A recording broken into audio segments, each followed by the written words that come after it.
Welcome to Ring of Fire. I'm Farron Cousins, sitting in for Mike Papantonio this week. Coming up on today's show, we'll take a look at the midterm election results and find out what it means for the future of both major political parties. We'll tell you what banks are really doing with your money when you make a deposit, and we'll explain why medical malpractice lawsuit caps are having absolutely no effect on healthcare costs.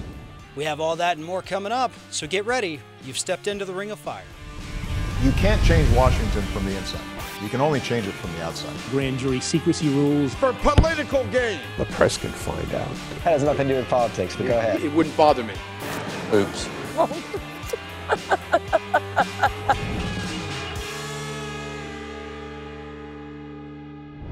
Democrats are hanging their heads after this past week's midterm elections, and they should. There shouldn't have been any reason for the Democratic Party to lose ground in this election, but they did.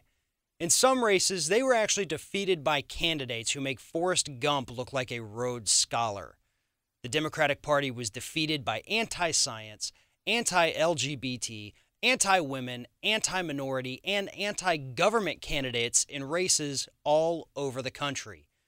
The next 2 years are looking pretty bleak at this point. Or are they? Would things really be any different if the Democrats had won a majority in both houses of Congress? Honestly, I don't think so. There's no denying that Republicans have made obstruction their brand during the Obama years. They've blocked judicial appointments, cabinet appointments, infrastructure bills, job bills, immigration bills, and everything else that this country desperately needs. They even shut down the federal government a year ago because they didn't get their way. These are the people that the Democratic Party just lost to in the midterms. That's pretty sad. But again, I don't think it matters which party controls what. Let me take you back to the years of 2009 and 2010. During those 2 years, Democrats controlled the White House, the Senate, and the House of Representatives. What do we have to show for those 2 years of control? A watered-down health care bill that, when you really drill down into it, is basically a giveaway to the insurance and pharmaceutical industries. We didn't get universal health care like we needed. We didn't get Wall Street accountability like we needed. We didn't get the much-needed minimum wage increase. We didn't get infrastructure bills or really anything for the party to be proud of. So let me ask again, does it really matter which party controls the House and Senate? I don't think so. Of course, you could argue that Republican obstruction prevented those much-needed measures, and to an extent, you'd be correct. But, and this is the most important thing to remember here, the Democrats never fought back. They never got angry. They didn't take to the airwaves to make sure that every single American voter understood that the Democrats were trying to give the public what they desperately needed, but the Republicans were blocking each and every reform measure. They didn't do any of that. So in spite of the obstruction, these failures are the fault of the Democratic Party. This year's electoral failures are also the Democrats' fault. A great example of a Democratic failure is the prevalence of new restrictive voting laws. Since the 2008 election of President Obama, 22 states have enacted new voting laws that make it more difficult for minorities to vote. And this isn't a coincidence. These new laws were a direct result of Obama's election. Old, decrepit white guys were appalled that the nation elected an African-American president, and minority voters, in the eyes of those aging racist folks, were to blame. So they hopped on board with the GOP's efforts to cut down on the rights of the American people. The Republicans managed to play on the fears of a generation that looks back and remembers fondly the days of segregation. These people were born into a racist society, brought up believing that it was okay, and some of them never grew out of that mindset. Those are the people that the Republicans recruited to sell their voting restrictions, and it worked. And where was the Democratic backlash? The public was angry, a few politicians were angry, and progressive organizations were angry. But the public's anger and activism did not inspire any leadership from Washington, D.C. And that's why thousands of eligible voters were turned away from the polls in this year's election. The policies were Republican, but the failure to do anything about it, once again, hangs around the necks of the Democrats. The Democratic Party has to be willing to accept blame here. If they don't accept the blame, then they don't learn anything. They don't change, They don't work to get better. Instead, they're going to blame Republicans. They're going to blame low voter turnout or whatever. And then they do the same things, make the same mistakes in the next elections. Accepting part of the blame is part of the growing process. Look at what you did wrong and get better. That's a natural part of life. It's a natural part of the learning process. And this really is a teachable moment for Democrats.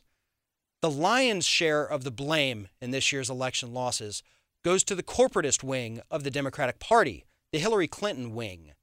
They believe that they can talk like populists on the campaign trail and act like Republicans once they get elected. That was never a winning strategy, and it will never be a winning strategy. If you talk about wages and jobs and the environment during a stump speech, we, the voters, expect you to deliver when we put you into office. Do you know why populists are gravitating towards people like Elizabeth Warren and Bernie Sanders? Because they don't talk in typical politician fashion. They don't skirt issues because they're afraid to take a stand for fear they'll alienate a voter or two. They're honest, open, candid, and straightforward. They take on issues like Wall Street crimes or living wages, not because it'll garner them a few more votes, but because they legitimately believe in those things. The Democratic Party could learn something from those two. But instead, we're still stuck in this Clinton-era time warp. Do you realize that in the 2016 election, it could actually be Clinton versus Bush, just like in 1992? We need to abandon political nepotism.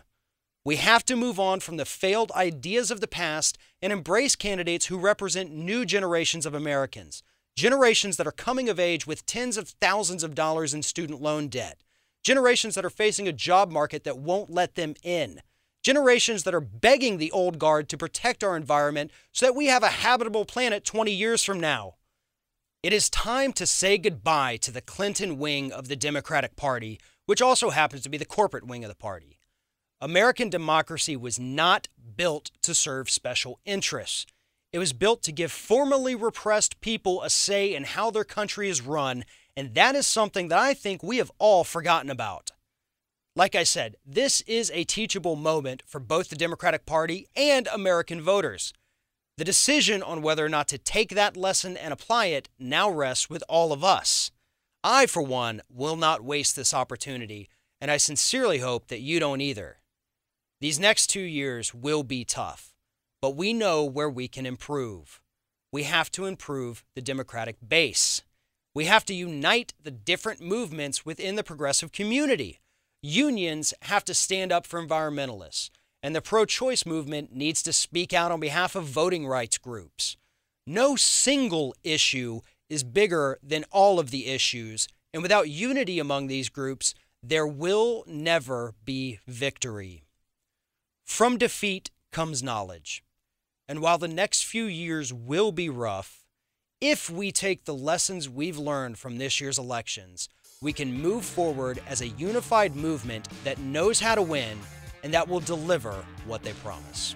We'll be right back.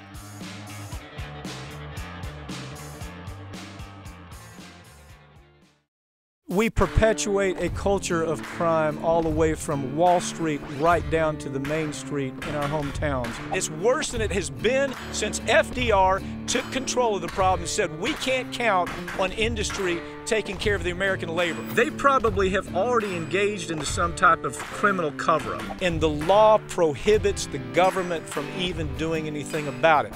Catch America's lawyer Mike Papantonio on YouTube at youtube.com/GoLeftTV.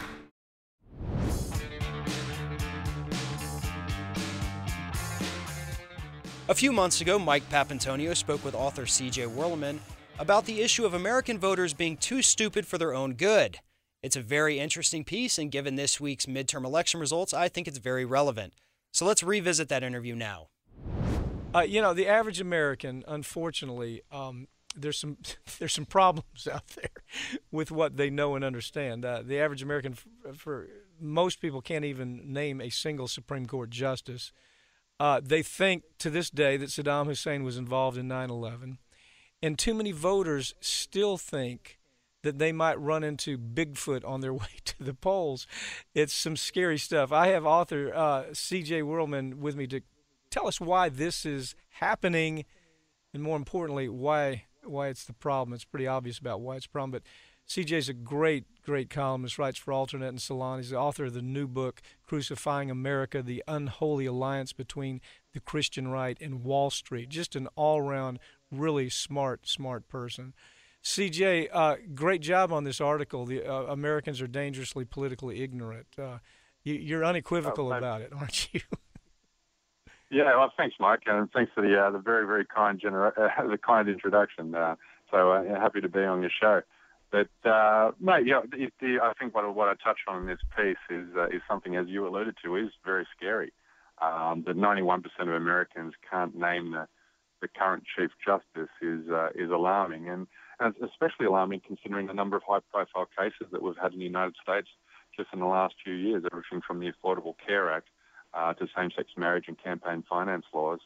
These are polarizing issues which have touch on the lives of most Americans, and yet nobody knows who's at the helm when it comes to deciding these cases. I like the way you started your article, CJ. Your article talks about David Bratt from Virginia, and he gets up and just begins with this diatribe about how the framers of the Constitution absolutely wanted the Constitution to be based on Christian roots. I mean, that's what he was out there saying.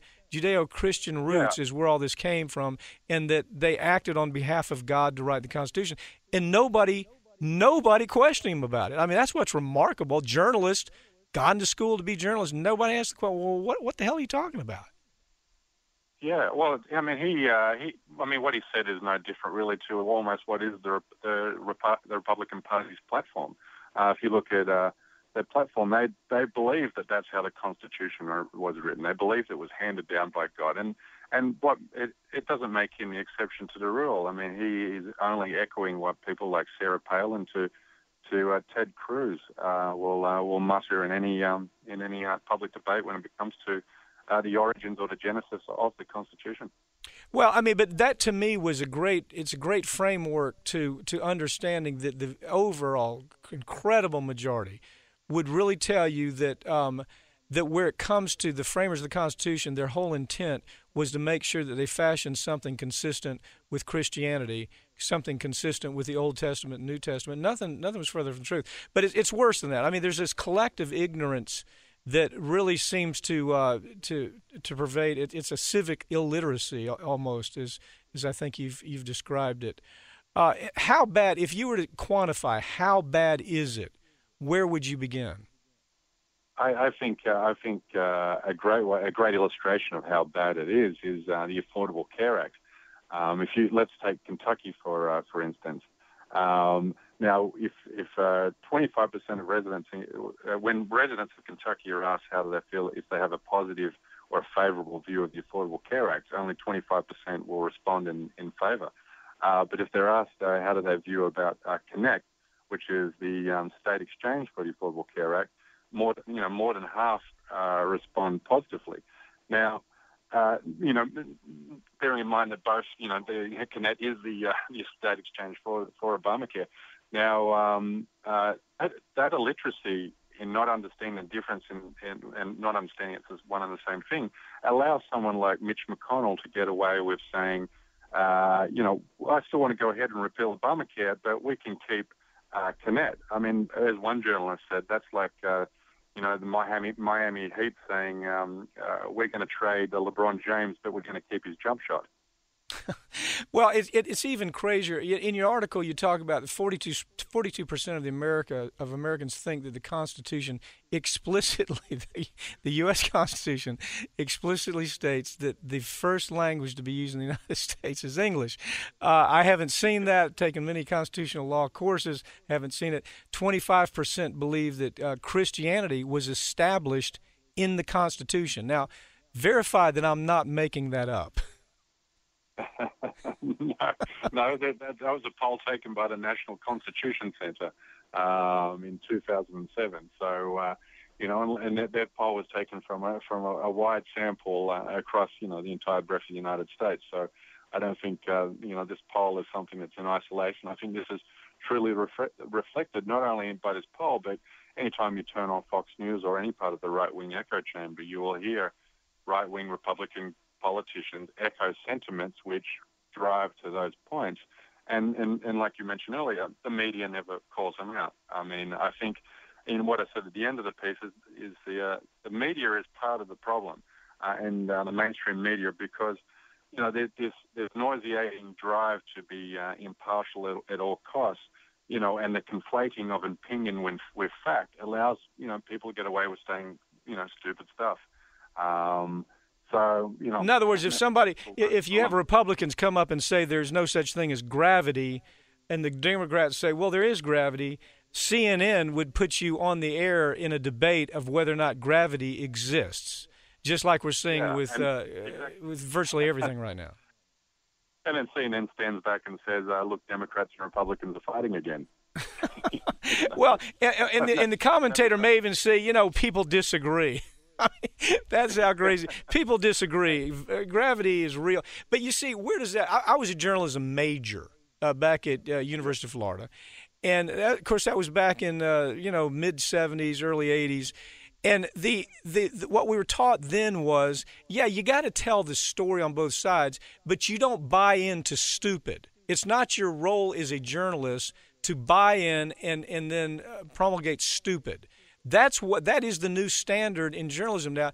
And really, CJ, the people that are critical of journalism these days say that even the typical journalist coming out of school doesn't have the fundamental education to understand complex issues themselves. What's your take on that?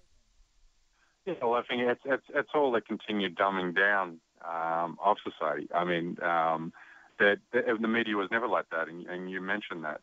Today, stupid gets to propagate because it's never challenged. I mean, you only have to look at that in the debate when it comes to climate change. Now, climate change in this country is presented as a political partisan issue, whereas in the rest of the Western world, it's just treated as fact. And anybody comes on the media and says this is, a liberal conspiracy to make Al Gore rich is quickly shut down out of the debate. But here, when you've got 97.9% of the scientific community saying climate change is happening and it's man-made and it's happening right now, but you have the Republican Party or somebody who's paid by the Koch brothers to get on the media and say it's just a liberal hoax, then it's presented, that opinion is presented as a fact. And that's, coming back to this piece again with David Bratz, he's able to say what he said about the Constitution, and it's not challenged. Fact, opinion isn't challenged and facts are left uncovered. Well, part of the problem when we're talking about media, part of the problem here is a corporate media, you see. And you have the corporation that has the advertiser or the political entity that puts pressure on them to do something as stupid as saying, well, look, the Republicans don't believe in such things as gravity. The Democrats do. So let's put them on Sunday talk shows and let's let them talk about something. And the person watching it says, well, my God, there must be some question about gravity. All these years I thought there was gravity, but maybe there's not because the commentator on CNN says it's an issue to be determined. Isn't there another side? And I love the way you nail this, CJ. I love this. I'm kind of a fan of Brecht also. When you talk about Bertolt Brecht, 20th century German playwright, he wrote this great piece about the need for avoiding the political illiterate. Why must we do that? And he says in there that it's interesting that the political illiterate is the first one to stand up and crow like a rooster and beat on their chest and say, well, it's not important to me because I hate politics. That I thought that was interesting because if you really drill down, the person who hates politics doesn't pay attention is in big trouble, aren't they? Oh, absolutely. And, to finish that quote from Brecht, he says, the imbecile doesn't know that from his political ignorance is born the prostitute, the abandoned child, and the worst seed of all, the bad politician. Years ago, Republican operatives got together to discuss their options for defunding the Democratic Party. Their idea was to attack trial lawyers who, at the time, were the single largest donors to the Democrats. That's where the idea of tort reform was born, and Republicans have sold the idea to the American people by claiming that it would reduce healthcare costs. Nothing could be further from the truth, and the numbers prove it. I have attorney Howard Nations with me to talk about this. Howard, I know we've talked a lot about medical malpractice, tort reform, things like that on this show before, but it is a very important topic. It's an important topic that I don't think a lot of people realize how bad this problem has really gotten in the United States. Lay it out for us. How bad is it? Let me give you this analogy, Farron. Suppose Brian Williams went on TV tonight and said 268 people were killed today in an air crash as a result of negligence of the airline. And then tomorrow he came in with another 268 being killed. And then he did that every day for a week, and then for a month. And every day for a year, 268 people were killed as a result of negligence of the airline, until 440,000 people have been killed in 1 year. Then what would the political response be, aside from blaming it on Obama?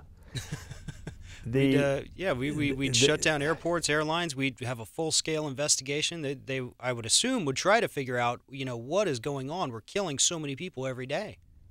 Suppose the only political response was that they passed legislation to put a cap on the recovery of the victims for damages, or to eliminate the right for recovery of damages completely.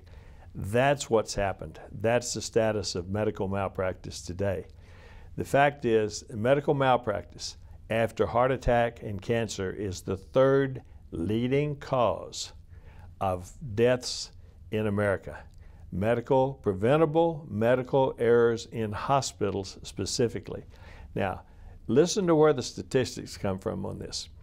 In 1999, the Institute of Medicine found that there were 98,000 people a year dying, 268 a day, 15 years ago. In 2010, the Inspector General of Health and Human Services found that there are 180,000 Medicare patients alone, Medicare alone, dying each year from preventable medical errors in hospitals.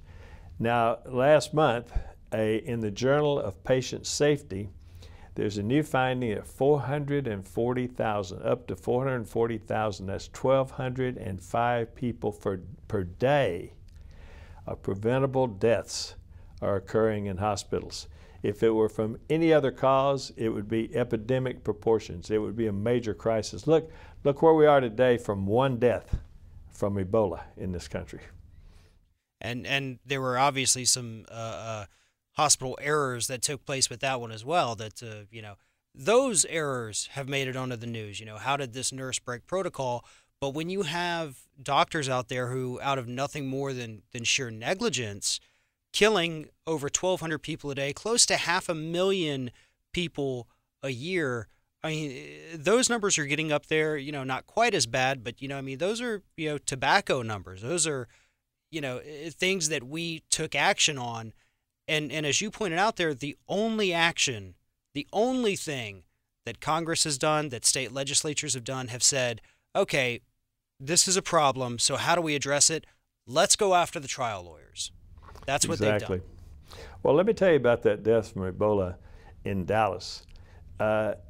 Ordinary negligence by people sending him home, missing the diagnosis, that sort of thing, there is no recovery for that in Texas as a result of tort reform. There is no cause of action. Doctors in emergency rooms, nurses in emergency rooms, hospital protocols in emergency rooms, it's okay to kill people by ordinary negligence. In order to recover, you would have to show gross negligence for emergency care, which means that they knew that this was dangerous, they knew it could occur, but they went ahead and did it anyway. Doctors are basically above the law in Texas. It's as a result of Texas being such an egregious state in protecting the people who are killing 440,000 people a year.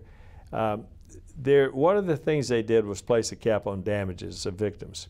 The RAND study, which was reported in the New England Journal of Medicine, the most prestigious medical journal in America, evaluated Texas, Georgia, and South Carolina. And they were trying to assess the claim that defensive medicine by doctors is what's escalating the cost of medical care in the United States.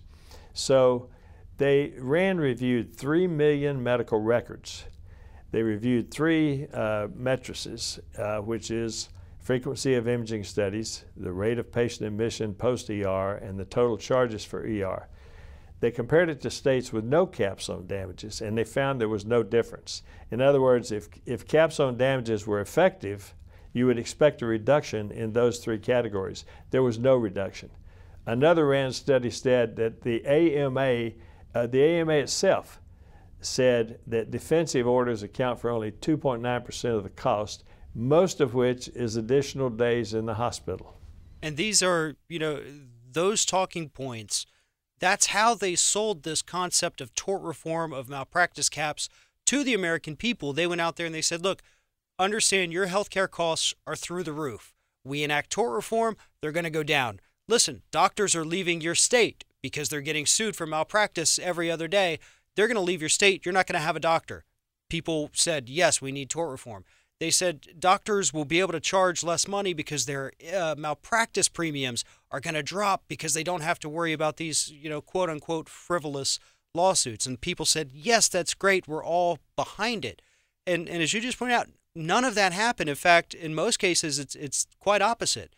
I mean, premiums have either stayed the same or gone up while coverage has decreased. I know you know about that all too well, don't you? Well, as a matter of fact, I do. I've looked at this from all 3 perspectives, Farron. I began my career 48 years ago defending hospitals and doctors and nurses in medical malpractice cases. In 1971, I switched over to the plaintiff side, began prosecuting malpractice cases. In 1973, my law partner and I formed our own insurance company, writing medical malpractice insurance coverage. We got it going in 38 states and sold the company. So I viewed this from the viewpoint of a plaintiff's lawyer prosecuting cases, a defense lawyer defending cases, and the owner of an insurance company seeing their perspective. And I tell you, it's just totally outrageous what has occurred here. The political response to, even from the 99 study, of 98,000 people a year dying, the political response has been nothing addressing the cause of those 98,000 deaths per year. The political response has been an attack on the 7th Amendment. The far right wing think there are only 2 amendments to the Constitution. They're attacking the right to trial by jury. The Chamber of Commerce, ALEC, the American Tort Reform Association committed a major fear-based fraud on the American public by taking the position that eliminating malpractice cases will eliminate the high cost of medical care. They're political lapdogs. You got to place blame where it's due. Mostly Republicans have passed legislation which slammed the courtroom doors for the victims of the epidemics of medical errors. And you have to ask yourself, why are they doing this? Why does it matter to them? Well, one thing I've written about in our Trial Lawyer magazine since the very first issue, in fact, it was the very first story we ever ran, was the fact that many years ago, back I believe in the early 80s, you had these groups, you had the U.S. Chamber of Commerce and several other think tanks, and even Karl Rove back when he was in Texas, they got together and they said, how can we take out the Democratic Party? We need to take out their money. And at the time, this was pre-Citizens United, the major funder for the Democratic Party was always the trial lawyers associations. Trial lawyers knew that these were the guys that want to go in there and they want to strengthen protections. In fact, strengthen protections to the point that it may, you may not have as many lawsuits to bring, but they knew it was for the good of the people. But Republicans got together and they said, we've got to take them out. We've got to take out the trial lawyers. And this is where the entire idea of tort reform came from. And you're right there in Texas, and that's really where this was born, out of Karl Rove and the Chamber of Commerce. Well, Karl Rove has a very clear understanding of the power of fear. And the mantra of the Republican Party, if you think back over it for the last 30 years, since Karl Rove has had a substantial voice in it, It's all been fear tactics. You mentioned doctors leaving the state. In Texas, they got patients to vote against their own self-interest. That is, to vote away their rights to prosecute medical malpractice cases by threatening that, especially in small communities, you're not going to have a gynecologist, you're not going to have an obstetrician to deliver and care for your child. You're going to have to go hundreds of miles because the doctors are going to leave your city, doctors are going to leave the states if you don't pass this tort reform. And it worked. And I asked patients over and over and over, people who came to me with malpractice cases after this happened, and I'd say, well, you know, yes, you have negligence in your case, but you have no basis for recovery. A little thing called tort reform. Did you ever hear about tort reform? Oh, yeah, I voted for that, but that was to stop frivolous lawsuits. That doesn't apply to my case. That's what everybody says. No, that doesn't apply. The fact of the matter is it was a huge fraud. It applies to all cases, and the bigger the case, the more substantial the damages, the more it applies. But this whole thing about doctors leaving the state, Houston has the world's largest medical center. We are insourcing doctors from India, nurses from Nigeria. The fact is the only thing the doctors are leaving is that medical care in hospitals in Texas has gotten so bad now that the hospitals don't have to be concerned about being sued for their negligent acts, that doctors are leaving the hospitals. We see all sorts of new hospitals cropping up around Houston and around Texas where doctors are leaving and forming their own hospitals because they don't want to be under the practicing medicine under the auspices of the hospital corporations, the corporate America that now owns the hospitals in this country. And, you know, I want to dispel another quick talking point, you know, that we've heard out of the Chamber of Commerce and these Republicans is that, you know, oh, well, we're just trying to put a stop to the greedy trial lawyers. They want to be able to sue a doctor for $5 million, you know, just because of a small medical error. But again, that's also not the case. I mean, some of these medical malpractice cases, say, for example, you've put a cap on it. They cannot recover more than $250,000, which is one of the standard caps, places like California, Texas. Sometimes an attorney can spend well over $1 million of their own money, of their firm's money, you know, doing discovery and investigations and things of that nature. So if you're talking about an attorney who spent $1 million of their money, the most they can recover for their client is $250,000, and they get their fees out of that. You could be looking, you know, an attorney out, you know, close to $1 million, and it's not about the money. It really isn't.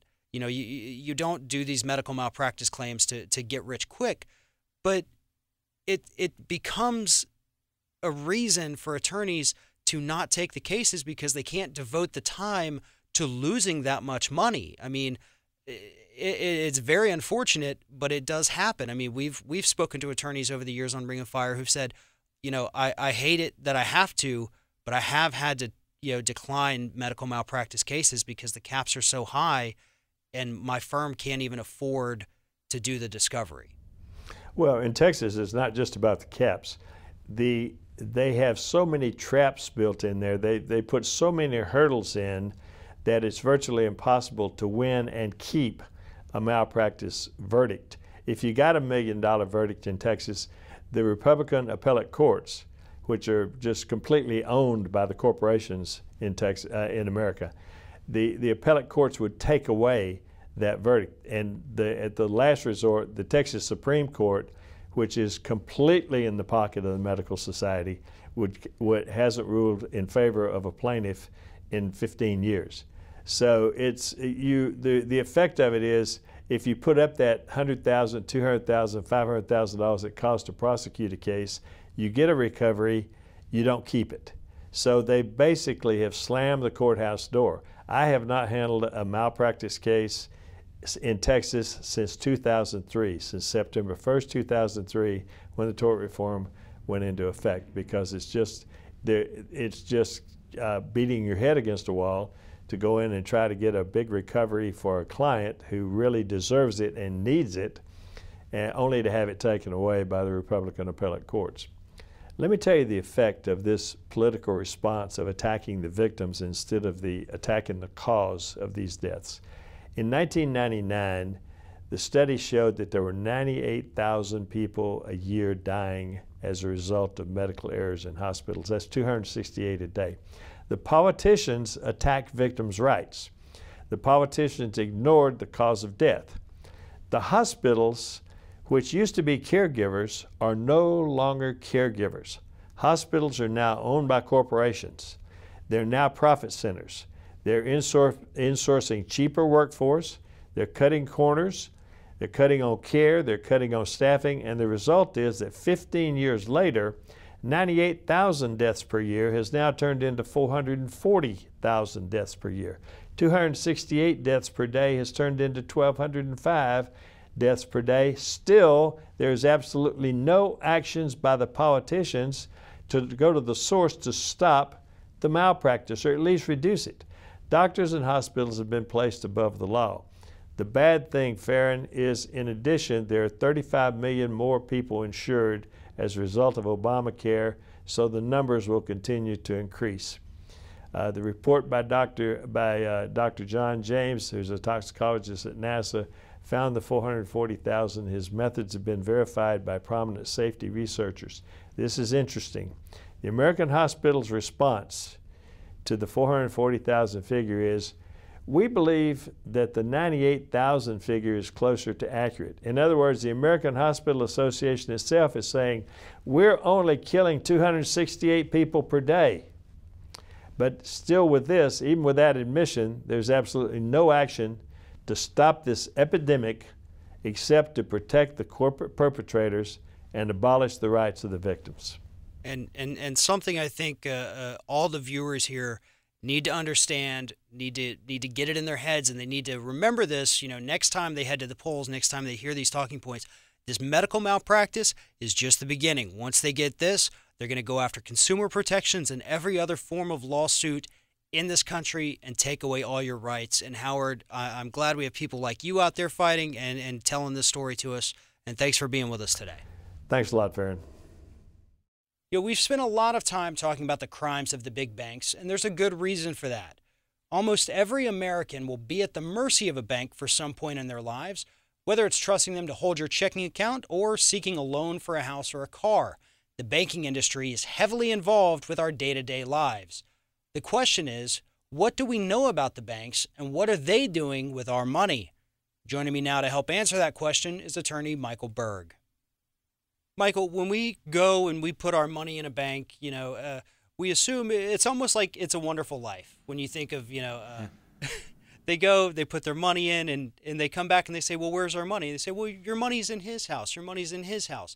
We loan the money out. We help people, and everybody, the whole community wins. That used to be the concept of banking that we saw in the 40s and 50s, but that's not what's happening around there today, is it? No, not at all. In fact, banks, once they repealed Glass-Steagall, banks are into everything, not just the community. And, this whole idea of loaning money, creating something tangible for the economy, that's what we need banks to do. That's one of the reasons why we're not seeing as big of an economic recovery as we should be. We bailed out the banks. We gave them billions and billions, trillions of dollars almost, if you include all the tax breaks they get, and they're not loaning this money out. We give them our money in confidence and nothing. Where is the money going right now? Well, it's interesting because these big banks, one of the things that's interesting is they're now trying to show greater profits for their shareholders. Again, Wall Street is running this. The big banks are in Wall Street. They're creating economic growth for the banks, but not for the little guy, not for the businessman, not for the small business, not even necessarily for the larger businesses, because what they don't want to do is they want deposits. They want the money coming in. They want you to give them their money, and they also want to borrow it from the Fed at a very, very low rate. These are the big banks. And most of all, they want to invest. They want to own buildings. They want to do these securitized products like we saw with the CDOs. They're interested in mass profit. They're not interested in giving money back to the community. What's unbelievable is that we have community banks. We have banks that are out there that really want to be part of the community, the smaller banks, but they can't borrow at the same rate that the big banks do, so their cost of funds are greater. They also can't potentially, because they don't have the size, to give depositors a greater rate of return. And so what happens is those small banks are being pushed out of existence by the major banks. The community banks also, many times, they're going to have, like here in Denver or in many other communities, they'll have 5 or 6 branches because they want to give service to the community. Those are expensive. There's an additional 1% to 2% that it costs to expand to have those. And so what we're seeing is banks are getting bigger profits. Banks are making more money. Banks are doing securitized products which are dangerous to our economy in total, but they're not lending the money. And so when you say it's a wonderful life, those days are gone, except for one state in particular that's made a change. Well, and the big banks, these Wall Street banks, the huge Bank of America, Chase Manhattan, Compass Bank, they have squeezed out the local community banks. You used to be able to go into a town, drive down the main drag, and you would see, maybe 2 or 3 little local banks, things you'd never heard of, but those were the local banks. And now you do the same thing. You drive down there, there's 4 Bank of America branches within 4 blocks of each other. They've squeezed out these little local banks. And as you pointed out, it's because these small banks can't get the same kind of special treatment. Not that would be a bad thing for them, but they can't get this special treatment that a Bank of America can or that a Chase can, because they have armies of corporate lawyers and lobbyists who sit in Washington all day long and come up with ways to get into the halls of Congress and get what they want. Your little community bank can't do that, so they can't get these interest rates. They can't loan money to people at a lower rate. And so we're almost stuck. We're stuck with these big behemoth banks who care more about gambling on Wall Street than they do about loaning money to a 20-year-old trying to buy a car at an 8% interest rate. I mean, that's kind of what I'm seeing here. And it's very accurate.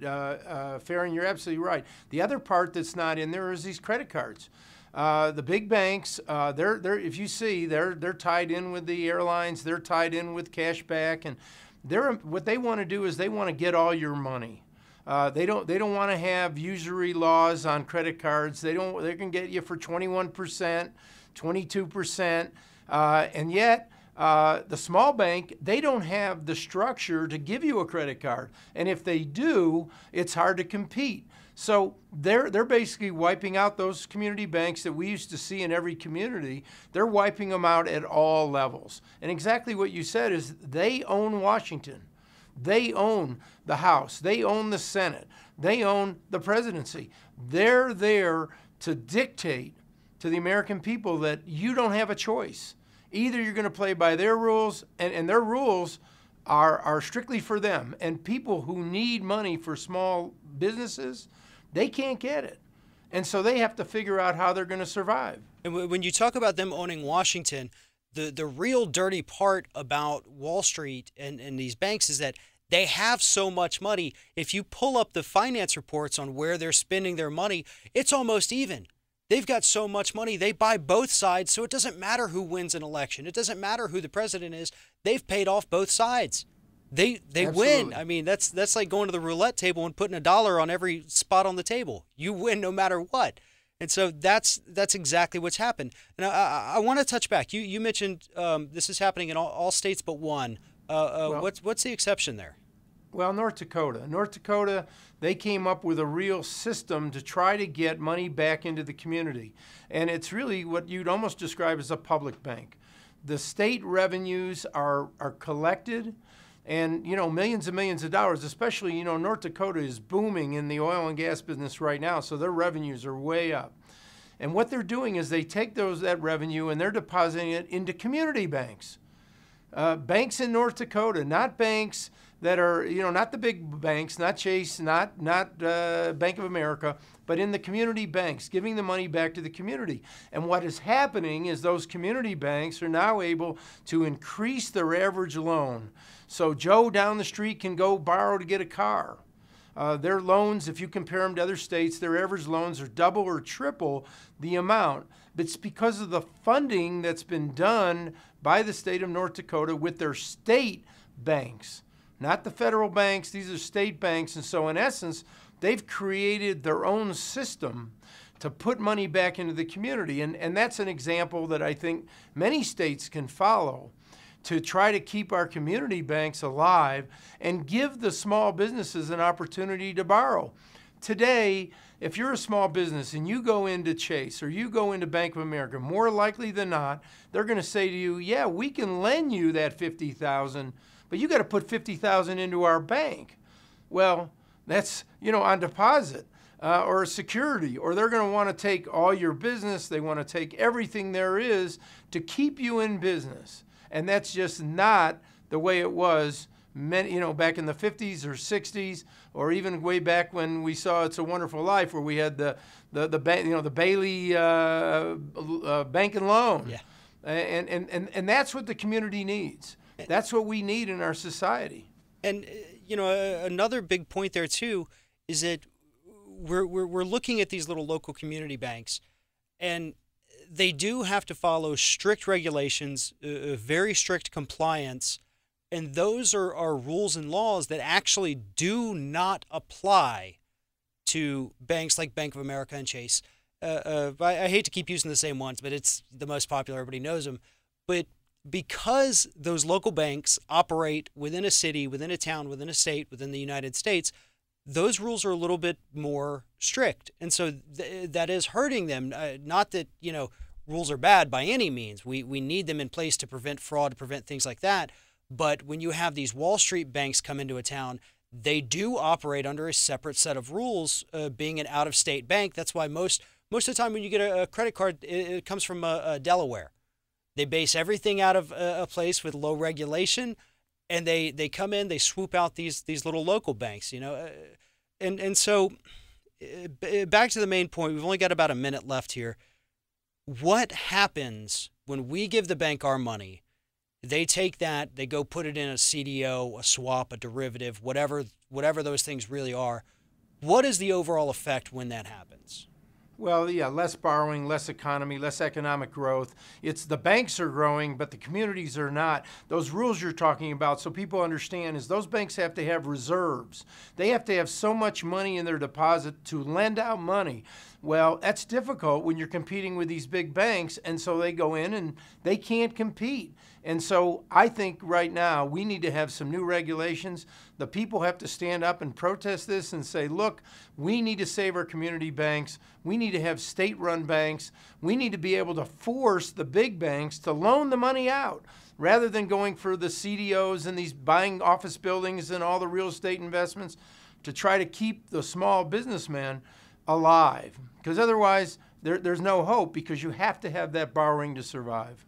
For all the talk that we hear from politicians about the need to support small businesses and let's put money back into communities, this seems like a great way. And just overall, the theme is everyone, whether it's a big bank or a small locally owned bank, they have got to be playing by the same rules. If they're not, we end up with a situation like today where an out-of-state bank or corporation or anything can come in, knock all local businesses out of business, and that's the end. Michael, thank you so much for telling us the story today. Thank you, Farron.